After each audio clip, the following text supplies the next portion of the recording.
We often talk about the revolving door when it does come to pharmaceuticals, as well as obviously other industries. The defense contractor industry is one of the most infamous industries that has its claws into our government, and that comes in the form of bribes and really just special relationships between corporations that and politicians that are cemented by money. How lovely our democratic system just incentivizes that.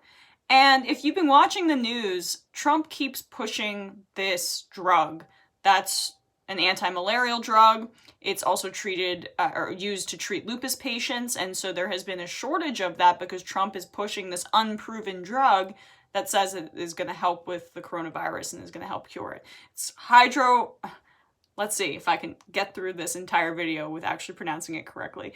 Hydroxychloroquine. I think that's right. Hydroxychloroquine. So what's interesting is Law and Crime came out with a piece about how Trump kind of had a special relationship with the primary manufacturer of the drug, which was brokered by his now incarcerated personal attorney, Michael Cohen. I just want to read a little bit of that to you guys.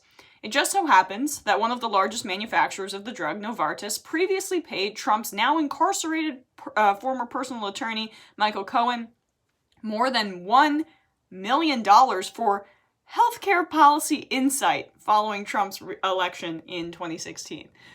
So Trump gets elected. They pay his personal attorney, Michael Cohen, $1 million for Cohen's special knowledge on the healthcare industry. Is that not blatant? I mean, you shouldn't be surprised because all of this happens on a regular basis in the United States, but how blatant is that? And it really just comes full circle now that we're talking about this drug nonstop. The Swiss drug maker signed a contract that paid Cohen's newly formed limited liability corporation, Essential Consultants, $100,000 per month in February of 2017.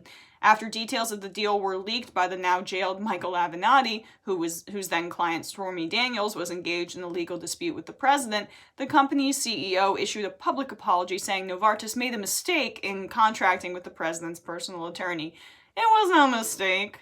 You did it on purpose because you knew that this was a back channel for Novartis to make some extra profit by paying off Michael Cohen, and who knows if that money would have gone directly to the president.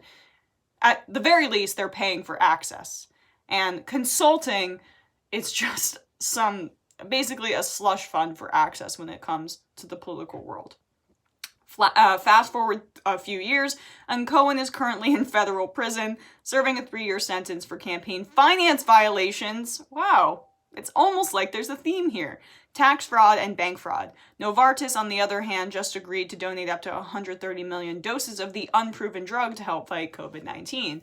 Meanwhile, Trump is on the podiums spewing misinformation about this drug, which I will attempt to pronounce again, hydroxychloroquine. It's hard. It's almost like easier to say in your head than it is to read and then say it accurately. I'm not saying that Novartis is specifically pushing the president to advocate for this drug without any evidence and without U.S. trials having gone through. But I am saying that perhaps these executives and Novartis specifically are in the back of his mind because they had a previously existing relationship.